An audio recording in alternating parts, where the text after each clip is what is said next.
أعوذ بالله من الشيطان الرجيم. بسم الله الرحمن الرحيم. محمد رسول الله والذين معه أشداء على الكفار رحماء بينهم تراهم ركعا سجدا يبتغون فضلا من الله ورضوانا. صدق اللہ العظیم. عزیزان محترم، بزرگان ملت، حضور نبی اکرم صلی اللہ تعالی علیہ وسلم کو حضرت سیدنا علی مرتضیٰ کرم اللہ تعالی وجہل کریم سے بے انتہا محبت تھی کہ جب ہجرت کر کے سرکار دو عالم صلی اللہ علیہ وسلم مدینہ منورہ قبا مقام پر پہنچے، ادھر حضرت مولا علی کرم اللہ تعالی وجہ الکریم حضور نبی اکرم صلی اللہ علیہ وسلم کی جو امانتیں اہل مکہ کی تھیں علی کے سپرد کیا گیا تھا، جیسا کہ کل کی صحبت میں آپ حضرات نے سنا. امانتیں جن جن کی تھی ان کی سپرد کر دی. 3 دن تک قیام کیا مکہ مکرمہ میں اور کفاروں کے آگے پیچھے سے گزرتے تھے، یہاں تک کہ 3 دن کے بعد مکہ مکرمہ سے حضرت علی کرم اللہ تعالی وجہ الکریم ہجرت کر کے اس مقام پر پہنچے جس مقام پر حضور رحمت عالم صلی اللہ علیہ وسلم جلوہ افروز تھے. قبا مقام اور حضرت کلثوم رضی اللہ تعالی عنہ کے مکان میں سرکار قیام پذیر تھے، وہاں پہنچے. اس کے بعد بڑی تفصیل ہے کہ حضور صلی اللہ علیہ وسلم قبا مقام سے مدینہ منورہ تشریف لے گئے، اور جس وقت قبا مقام سے مدینہ میں سرکار داخل ہوئے تو اہل مدینہ کی عجیب کیفیت کہ حضور صلی اللہ علیہ وسلم کا استقبال کرتے ہوئے دف بجا بجا کر خوشیاں منا رہے اور ترانے گا رہے تھے، گیت گا رہے تھے. طلع البدر علینا من ثنیات الوداع وجب الشکر علینا ما دعا للہ داعی. یا نبی سلام علیکہ، یا رسول سلام علیکہ، یا حبیب سلام علیکہ، صلوات اللہ علیکہ.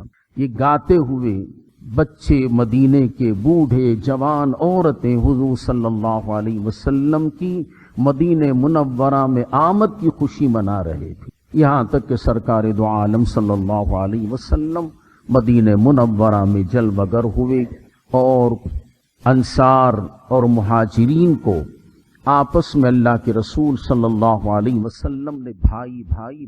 ویسے بھی اللہ کے رسول ارشاد فرماتے ہیں کل مؤمن ہوا اخوۃ، مومن آپس میں بھائی بھائی ہیں. ایک مہاجر کو ایک انصار کا بھائی دوسرے مہاجر کو دوسرے انصار کا بھائی بنایا.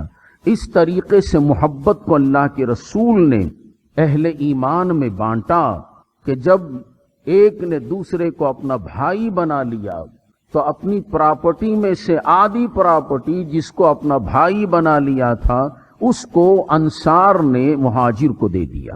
اگر کسی کی بیوی نہیں تھی، ان کے پاس 2 بیویاں تھیں، تو ایک بیوی کو طلاق دے دیا اور طلاق شدہ بیوی کو مہاجر جو اپنا بھائی بنا لیا تھا اس کے نکاح میں دے دیا. اس طریقے سے انہوں نے پیار اور محبت کو بانٹا اور اللہ کے رسول صلی اللہ علیہ وسلم نے آپس کے دلوں کے نفاق کو نکال کر محبت پیدا کی. اور جب اللہ کے رسول صلی اللہ علیہ وسلم ایک دوسرے کو بھائی بنا رہے تھے، کوئی صدیق اکبر کا بھائی، کوئی فاروق اعظم کا بھائی، کوئی عثمان غنی کا بھائی بن گیا، رشتے آپس میں بن گئے، یہاں تک کہ سب لوگ آپس میں بھائی بھائی ہو گئے. حضرت علی کرم اللہ تعالی وجہ الکریم تنہا اکیلے بیٹھے ہیں. آپ سوچ رہے ہیں کہ مجھے کس کا بھائی بنائیں، مجھے کس کا بھائی بنائیں گے. آخر کار سب کو بھائی بنا دیا۔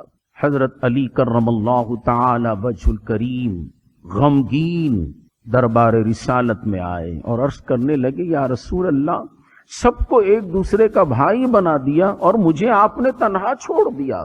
تو رحمت عالم صلی اللہ علیہ وسلم فرماتے ہیں انت اخی فی الدنیا والآخرہ، اے علی دنیا اور آخرت میں تو میرا بھائی ہے۔ سب کو ایک دوسرے کا بھائی بنا دیا، مگر ویسے بھی چچا زاد بھائی تھے، داماد بھی تھے، مگر اللہ کے رسول نے کہا تم میرے بھائی ہو۔ تو گویا اس قدر محبت حضور صلی اللہ علیہ وسلم سے حضرت علی کرم اللہ تعالی وجہ الکریم سے تھی۔ ایک مرتبہ حضرت علی کرم اللہ تعالی وجہ الکریم مسجد کے ایک کونے میں دیوار سے ٹیک لگا کر آرام فرما رہے تھے۔ سرکار دو عالم صلی اللہ علیہ وسلم مسجد میں تشریف لائے، دیکھا کہ بغیر چٹائی کے مسجد کے ایک دیوار سے ٹیک لگا کر زمین پر علی کرم اللہ تعالی وجہ الکریم لیٹے ہوئے ہیں اور ان کی پشت پر زمین کی مٹی لگی ہوئی ہے۔ سرکار دو عالم صلی اللہ علیہ وسلم نے علی کو اس حالت میں دیکھا، قریب پہنچے اور فرمایا قم ابا تراب، اے مٹی والے کھڑے ہو جا۔ حضرت علی کرم اللہ تعالی وجہ الکریم کو یہ پیارے الفاظ جو حضور صلی اللہ علیہ وسلم کے زبان مبارک سے نکلے اتنے محبوب اور اتنے پسندیدہ تھے کہ حضرت علی فرماتے تھے مجھے اپنے نام سے زیادہ یہ لقب، یہ کنیت جو اللہ کے رسول نے ابو تراب کہا وہ اتنا پسند تھا، جب کوئی مجھے ابو تراب کہہ کے پکارتا تھا تو مجھے خوشی۔ گویا محبوب کی زبان سے نکلے ہوئے کلمات بھی پیارے کو پیارے لگتے۔ تو معلوم ہوا کہ حضرت علی کرم اللہ تعالی وجہ الکریم کو حضور صلی اللہ علیہ وسلم سے بے انتہا محبت تھی۔ یہی محبت تھی کہ اسی محبت کے سبب حضرت علی کرم اللہ تعالی وجہ الکریم حضور صلی اللہ علیہ وسلم کے ایسے جان نثار تھے کہ ہر جنگ میں حضور صلی اللہ علیہ وسلم کے ساتھ رہا کرتے تھے اور جان کو قربان کیا کرتے تھے۔ انشاءاللہ العزیز کس طریقے سے آپ نے اپنی جان کو جنگوں کے اندر قربان کیا ہے، کل کی صحبت میں انشاءاللہ میں آپ کے گوشے گزار کروں گا۔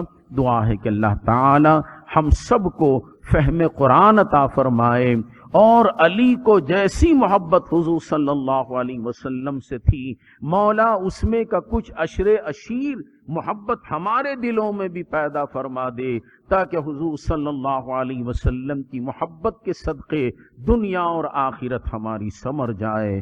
ربنا تقبل منا انك انت السميع العليم وتب علينا انك انت التواب الرحيم برحمتك يا